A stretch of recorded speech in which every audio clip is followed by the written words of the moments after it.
Assalamualaikum warahmatullahi wabarakatuh.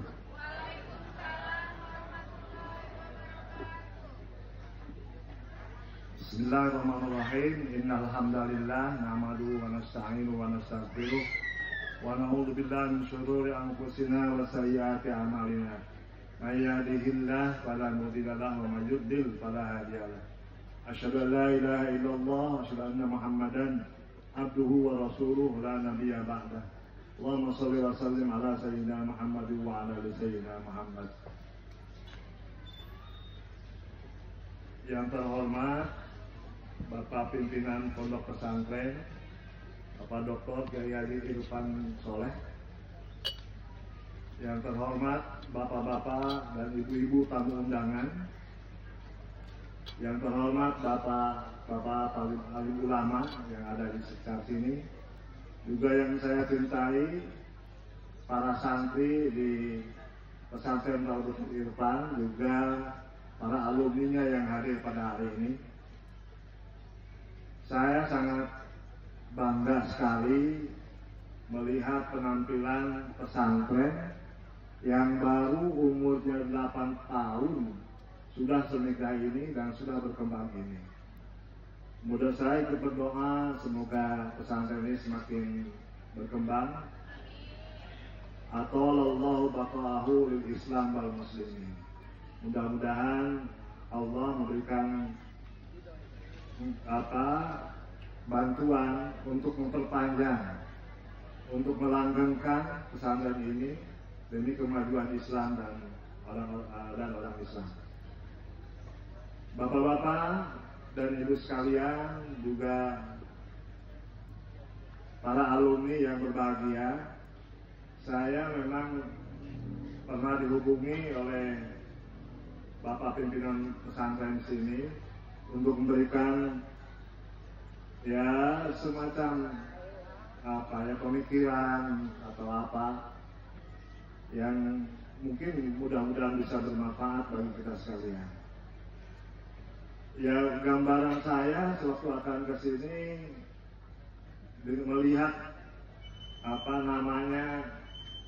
Quranic entrepreneur itu, pemikiran saya, berarti pikiran saya bahwa Quran menjadi sumber inspirasi untuk entrepreneurship, untuk kewirausahaan. Ternyata tadi yang disampaikan oleh Bapak Kiai, memang agak mirip-mirip juga. Jadi Quran untuk dibaca, dipahami dan diamalkan. Nah itu kan, saya kira tidak jauh berbeda. Makanya yang diminta adalah untuk mengisi tentang tafhimul Quran atau tafsir Quran. Saya coba aplikasikan dengan bagaimana Al-Quran memberikan motivasi untuk berwirausaha. Itu di dalam pilot pertama saya menyampaikan tentang metodologi tentang tafsir Al-Quran.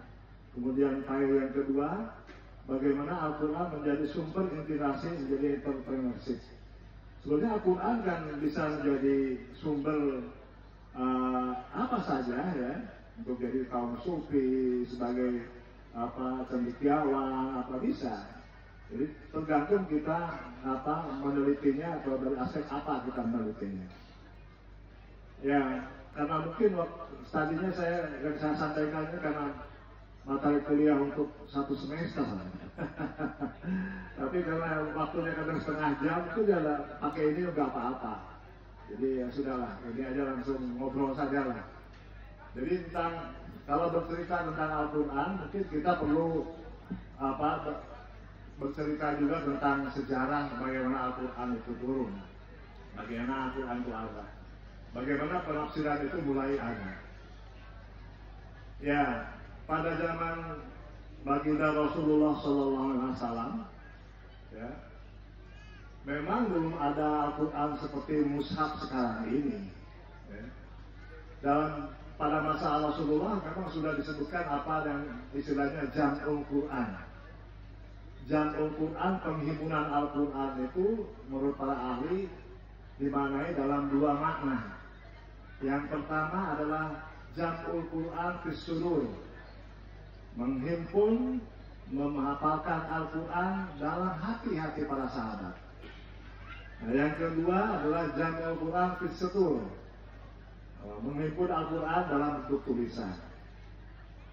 Memang pada awal-awal masa Rasulullah itu ada larangan untuk menulis Al-Quran karena apa?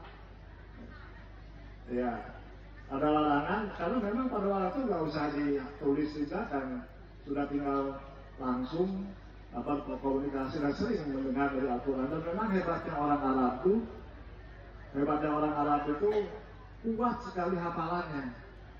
Karena kuat hafalannya itu, pengalaman saya waktu belajar di Mesir dulu ya, ada perbedaan, ada diskriminasi untuk tahfidzul Quran untuk orang Arab Mesir dan orang non Mesir. Kalau orang Arab Mesir itu ya, untuk dapat LC itu harus hafidz 30 juz. Ya, kalau untuk orang non Mesir itu cukup 4 juz saja. Karena memang orang Arab itu sangat kuat hafalannya. Maka pada zaman Rasulullah ya motivasi untuk menulis itu sangat kurang karena memang mereka sudah bisa menghafalnya. Hanya saja nanti tatkala berpindah pada masa Abu Bakar As-Siddiq, motivasi atau dorongan untuk itu ada, terutama adanya motivasi atau dorongan dari Umar bin Khattab kepada Abu Bakar As-Siddiq supaya Al-Quran itu dituliskan, gitu kan? Apalagi pada waktu itu dikenal ada pertempuran Yamamah, di mana pertempuran Yamamah itu ada 60 orang hufad yang meninggal dunia. Coba saja ya, kalau di Tasik ada 60 hufad yang meninggal, itu sangat ini sekali ya, berpengaruh sekali ya. Apalagi dulu zaman Rasulullah umat Islam hanya berapa yang meninggal 60 orang, itu saya kira sangat berpengaruh sekali. Maka hal inilah yang menjadi dorongan Umar bin Khattab meminta kepada Abu Bakar As-Siddiq supaya Al-Quran itu ditadwinkan, dibukukan.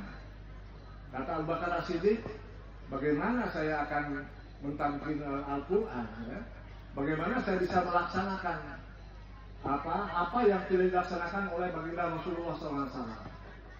Tapi khususan desakan-desakan untuk pentadbiran Al-Quran dari Umar bin Khattab dan dari Zaid bin Sabit, ada desakan-desakan, akhirnya Abu Bakar As-Siddiq mau menerima, ya. Kemudian dibentuklah tim untuk pentadbiran Al-Quran. Nah, gitu ya. Karena dia mah terlalu disampilkan terlalu dalam. Kalau udah S2, S3 udah ngajar gitu dia gitu pas ya. Dia kalau ngobrol ya memang. Nah, dari itu pentadbiran Al-Quran, kemudian akhirnya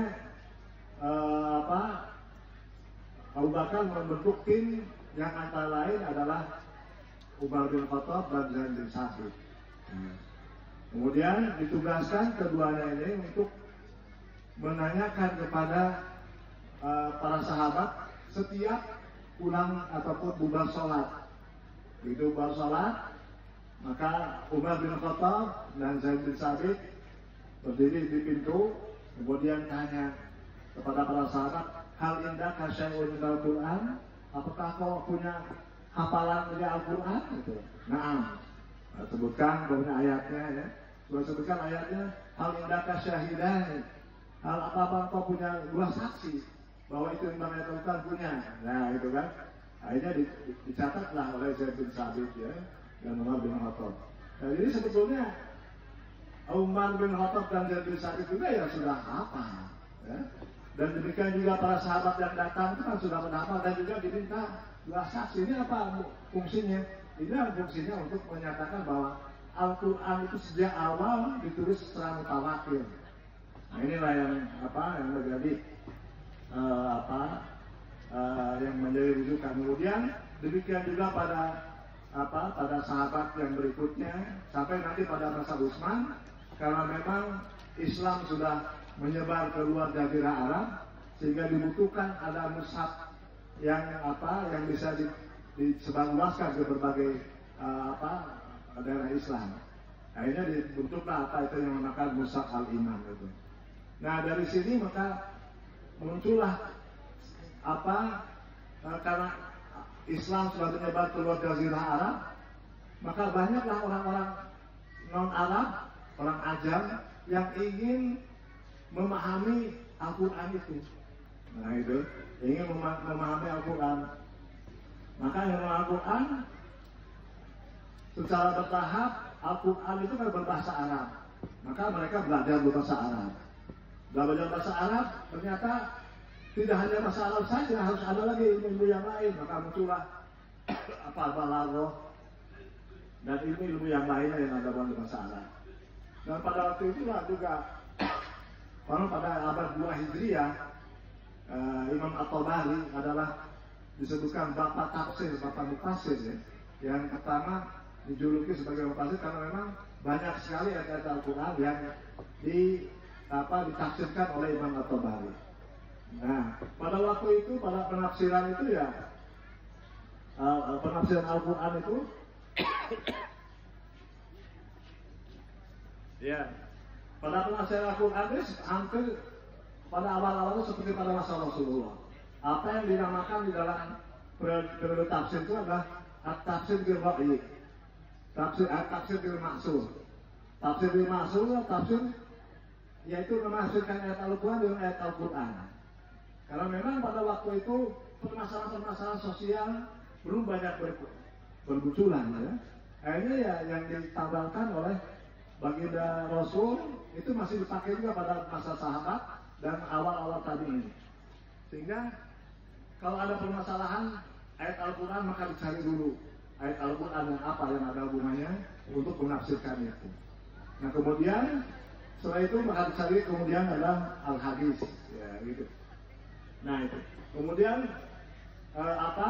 permasalahan semakin muncul dan banyak hal-hal yang tidak diungkapkan secara langsung oleh Al-Quran atau Al-Hadis, maka muncullah apa yang dinamakan tafsir bil ra'yi atau tafsir secara menggunakan logika bukan akal sehat.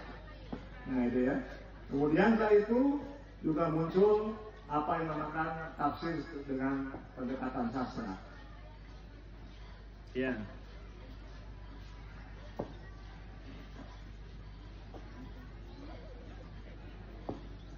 Jadi ada pendekatan tadi tafsir dengan nakli ataupun secara teks dengan teks ya.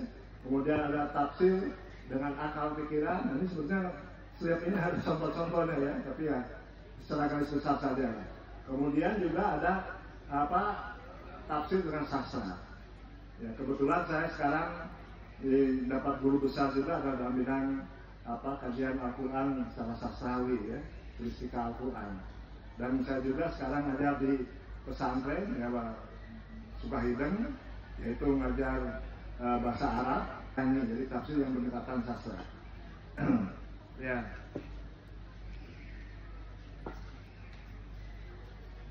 Nah kemudian setelah itu ada permasalahan semakin banyak dan kreativitas para ulama sangat hebat, maka muncullah beberapa metode yang dihimpun oleh para ulama atau para mufasir. Apa saja metode penafsirannya itu? Yang pertama adalah apa yang dinamakan tafsir at-tahlili.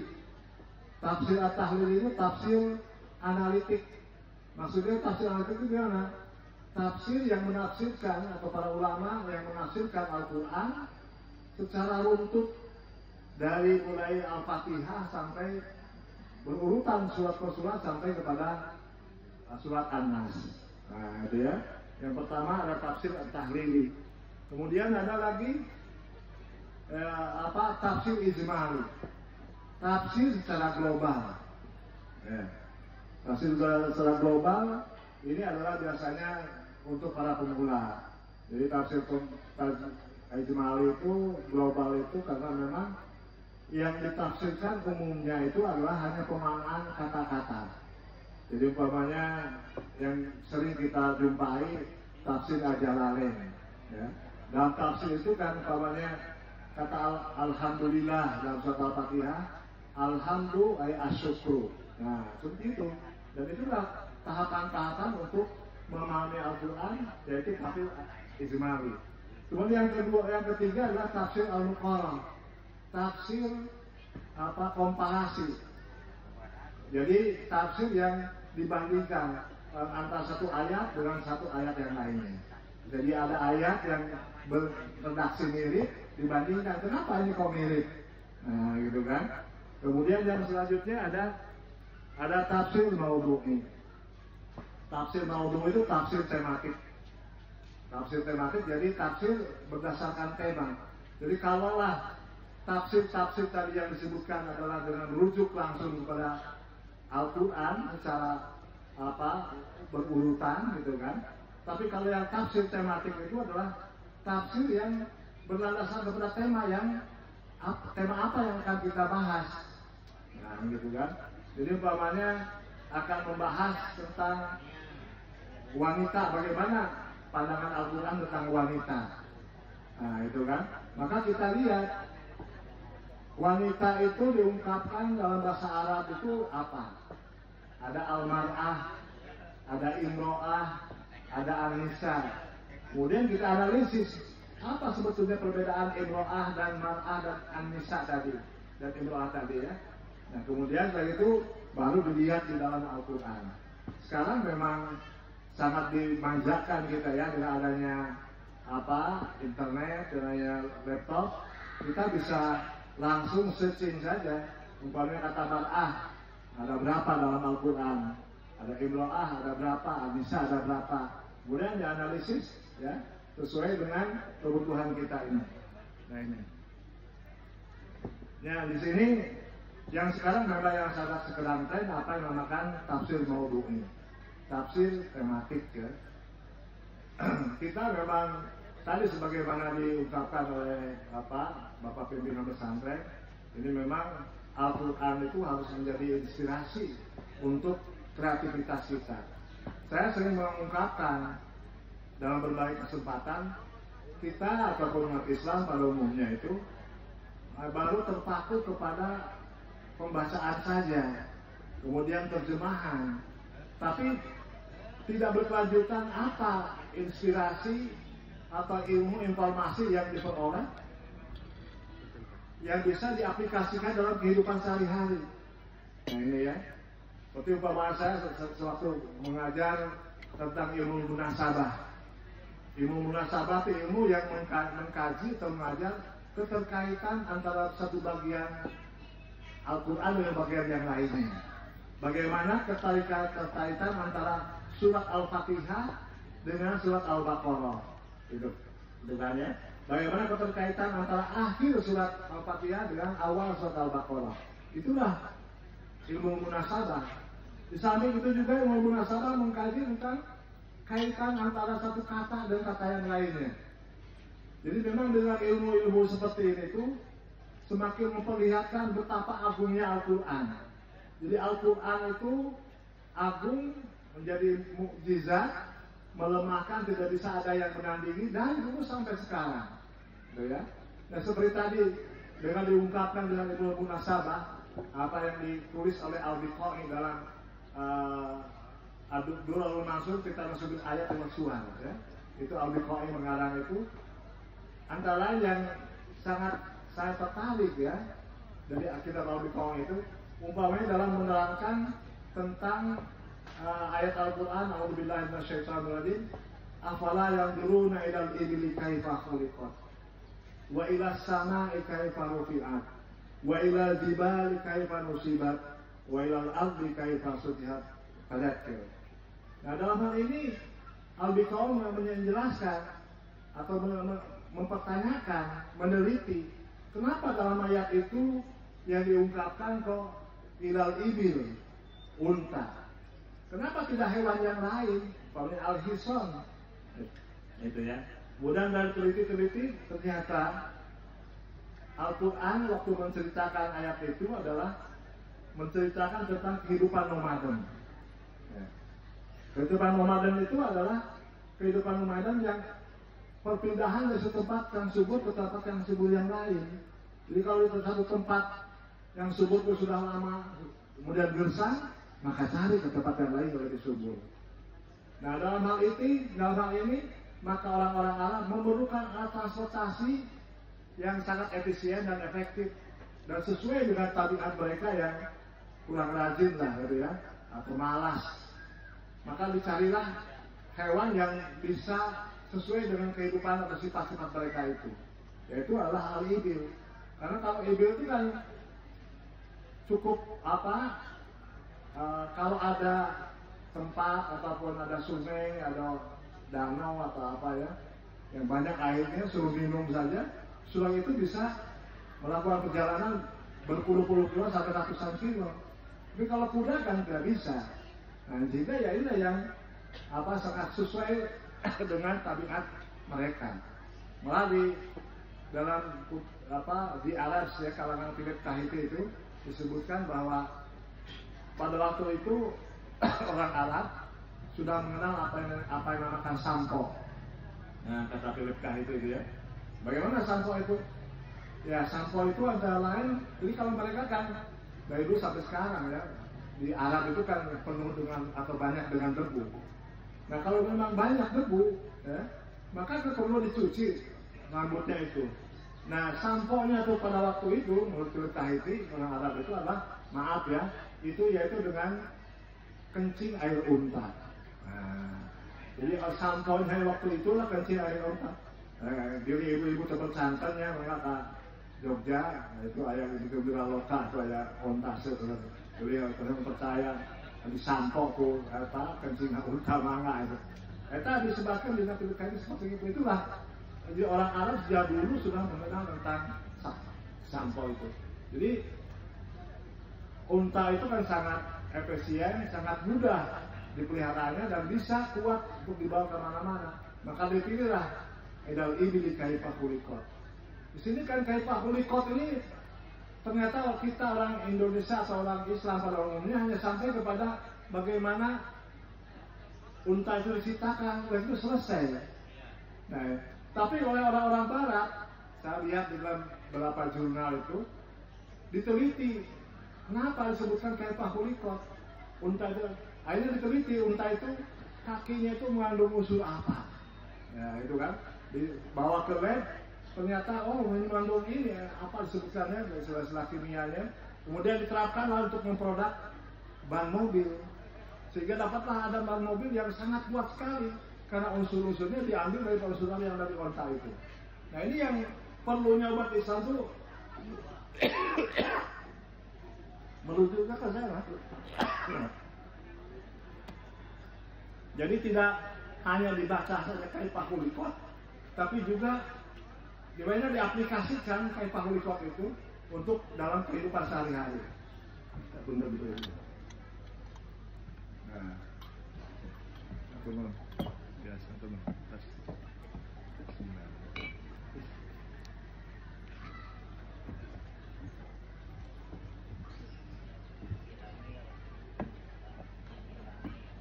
Ya, Ustaz yang beli kalangkungan Pak pimpinan pesantren dia tahu ya gitu, sekapak terusnya gitu.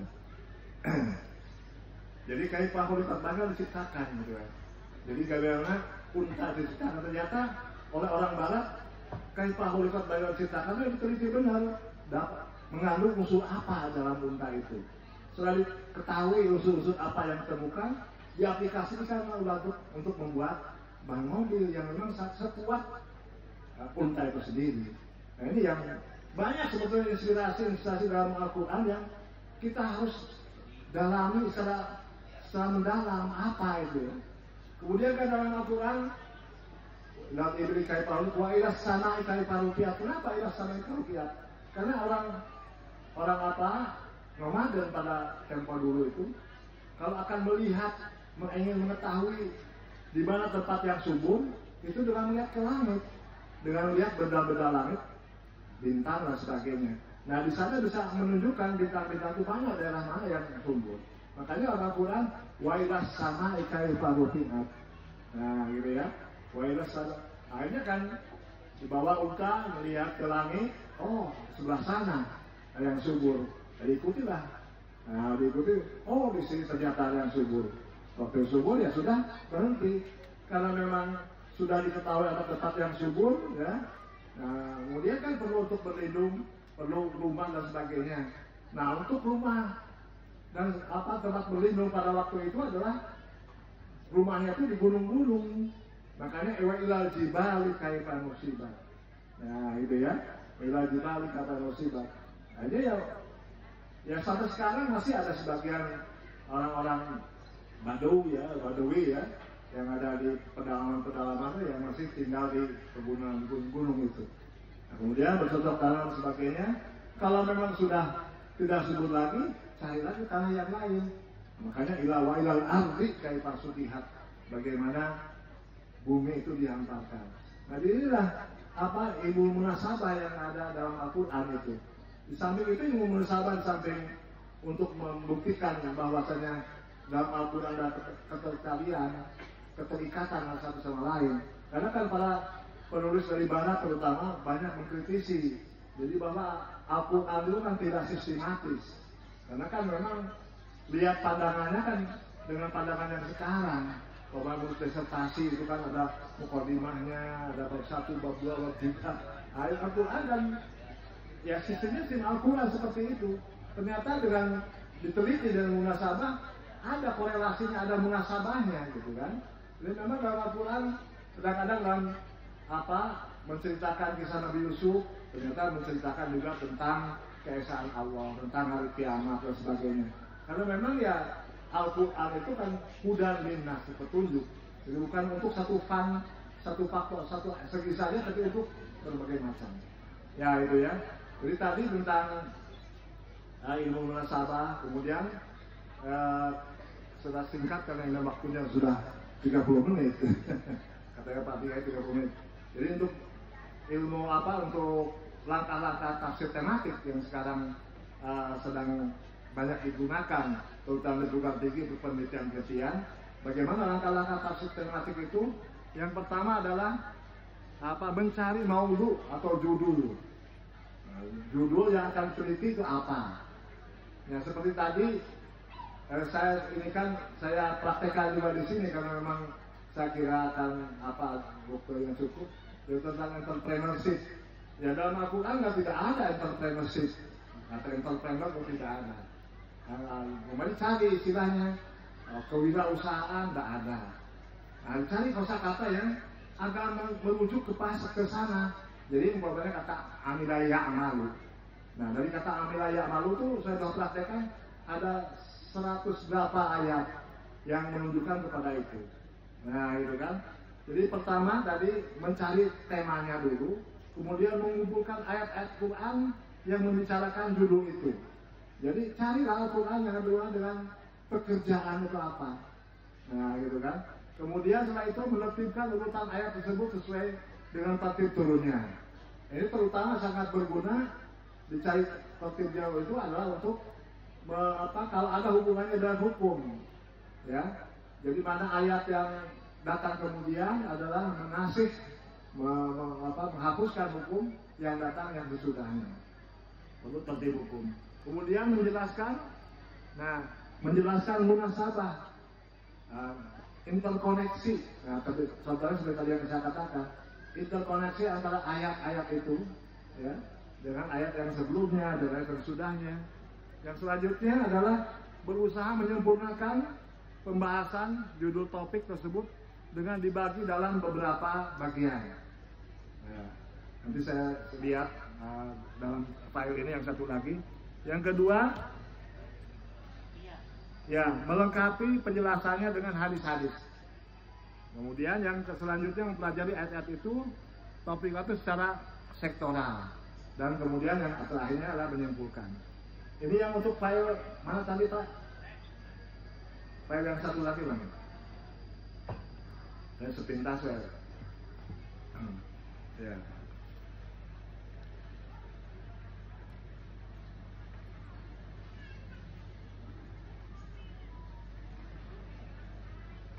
Ya. Ya saya. Terima kasih. Ya, itu nomor. Ya, saya tulis itu entrepreneur dalam Al-Quran bagaimana. Di sini saya sebutkan dalam rangka mengemban tugas sebagai khalifah Allah di bumi, manusia diberi Allah kekuatan fisik dan fasilitas untuk memelihara kekuatan tersebut, yaitu makanan dan minuman. Memelihara kehidupan adalah wajib, sehingga mencari rezeki pun wajib. Rezeki tidak datang sendiri, tetapi harus dicari baik secara langsung seperti bertani, ada bapak insinyur tentang pertanian, kemudian maupun melalui usaha-usaha produktif, seperti menggunakan berbagai keterampilan yang dapat mendatangkan rezeki seperti berdagang. Kegiatan seperti ini lazim disebut dengan entrepreneur atau kewirausahaan. Diksi ini tidak akan ditemui dalam Al-Quran, maka dicari kata kerja atau kata benda yang merujuk makna tersebut, maka ditemukan diksi kerja atau amilah. Ya. Di dalam mengungkapkan diksi kerja dalam Al-Quran antara lain menggunakan kata amilah. Kata amilah ya'malu amalan i'mal, ya, terulang dalam Al-Quran sebanyak 251 kali. Struktur ini berdiri sendiri, ada yang 101 kali, tapi ada juga yang digandengkan yang lain, amanu wa amilus sholihat dan sebagainya, ada 83 kali. Nah, ayat-ayat seperti ini dicari apa kekhasan-kekhasannya, kecenderungan kemana. Kemudian juga kita harus ada inspirasi apa sebetulnya yang harus hubungan dengan kewirausahaan itu. Nah, jadi umpamanya harus kita tata dulu dari awal tujuan kerja. Cari dalam Al-Quran tujuan kerja itu apa? Diambil dari kata amil ayat malu itu. Dalam Al-Quran disebutkan, A'udzubillahi minasyaitonir rajim, wa ma khalaqtul jinna wal insa illa liya'budun. Berarti tujuan bekerja itu illa liya'budun itu. Nah, yang kedua, tujuan dari kerja itu kita ya di jawaban entrepreneurship ya dalam Al-Qur'an ya, mencari nafkah. Disebutkan dalam Al-Qur'an, wallazi ja'alakumul arda dalulan famsu fi manakibiha wa kulu min rizqihi wa ilaihi nusyur. Ya, dialah yang menjadikan bumi untuk kamu dalam keadaan mudah dimanfaatkan. Maka jelajahilah segala penjuru dunia ini dan makanlah sebagian dari rezekinya, hanya kepadanya lah kamu kembali mencari nafkah. Kemudian ada yang ketiga, kehidupan yang layak. Cari lagi ayat Al-Quran. Jadi memang Al-Quran menjadi inspirasi. Kemudian apa setelah dari tujuan kerja, apa fasilitas pekerjaan itu seperti apa? Nah, pertanyaan, cari dalam Al-Quran. Dalam Al-Quran sebutkan wal ardo wada'aha lil anam fiha fakiatu wa nahru wa datul akmam wal habudul al dan selanjutnya ya, ini kan, dan bumi telah dibentangkannya untuk makhluknya, di dalamnya ada buah-buahan dan pohon kurma yang mempunyai kelopak mayang dan biji-bijian yang berkulit dan bunga-bunga yang harum baunya. Ini semua fasilitas untuk kerjaan kita. Jadi bisa disebutkan oleh Al-Quran. Ada tanah, ya silakan para petani untuk apa mengolahnya. Di sana kan ada buah-buahan, ada pohon kurma. Nah, bagaimana kurma itu bisa lebih bermanfaat? Katanya di Indonesia sekarang sudah bisa menanam kurma, Pak ya. Nah ini kan bisa bisa disaingkan dengan orang Arab bahkan nantinya, ya gitu kan. Kemudian juga biji-bijian yang berlutan bunda ini kan fasilitas-fasilitas yang bisa dikembangkan untuk objek pekerjaan kita. Alli ja'alakum al-ardha firasyan was samaa'a binaan wa anzalna minas samaa'i ma'an wa akhraja bihi minas samaa'i rizqan lakum. Wala taj'alu lillahi andada wa antum ta'lamun. Nah, ini kan udah inspirasi penawaran fasilitas dari Allah untuk kita kelola.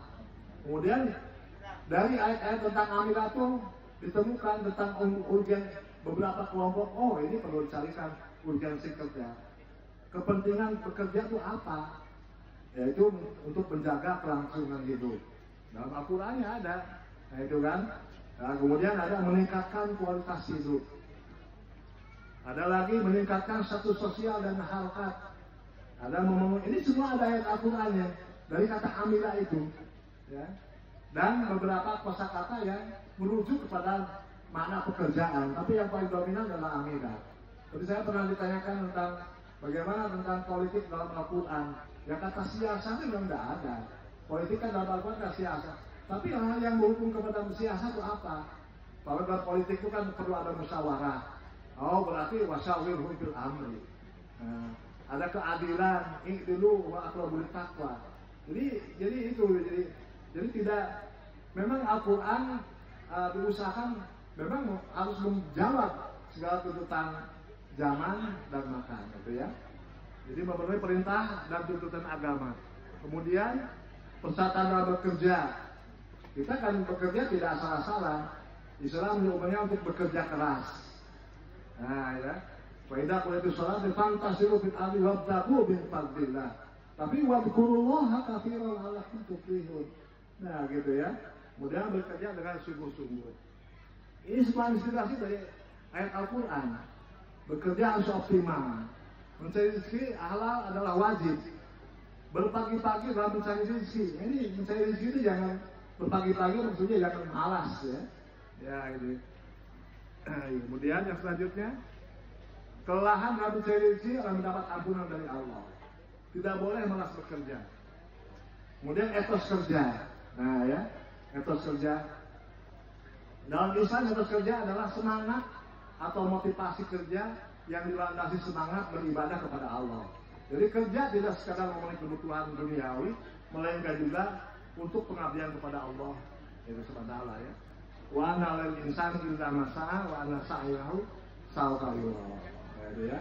Dan bahwasanya seorang manusia tiada memperoleh selain apa yang telah diusahakannya, dan bahwasanya usaha itu kelak akan diperlihatkan kepada Allah.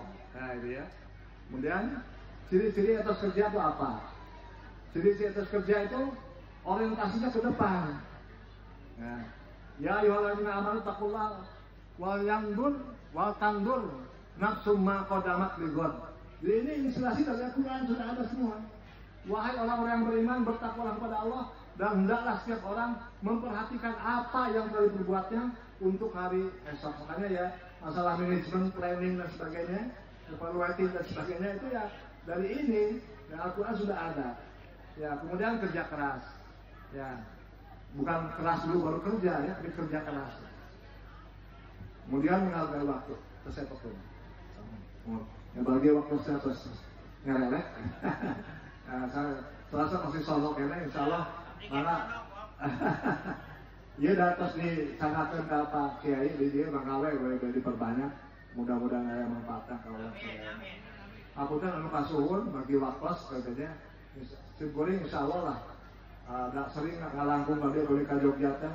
Insya Allah boleh mampir kadianya saya masih silaturahmi. Senang ningali beberapa kali yang masih semangat kanggo apa calon ustadzah, calon penerus saya. Itu aja bentuknya pada ayah apunten kasukun, pada ayah kalepatan. Mudah-mudahan di awal di akhir ayah manfaatnya. Wallahu muwaffiq ila aqwamit thoriq. Wassalamualaikum warahmatullahi wabarakatuh.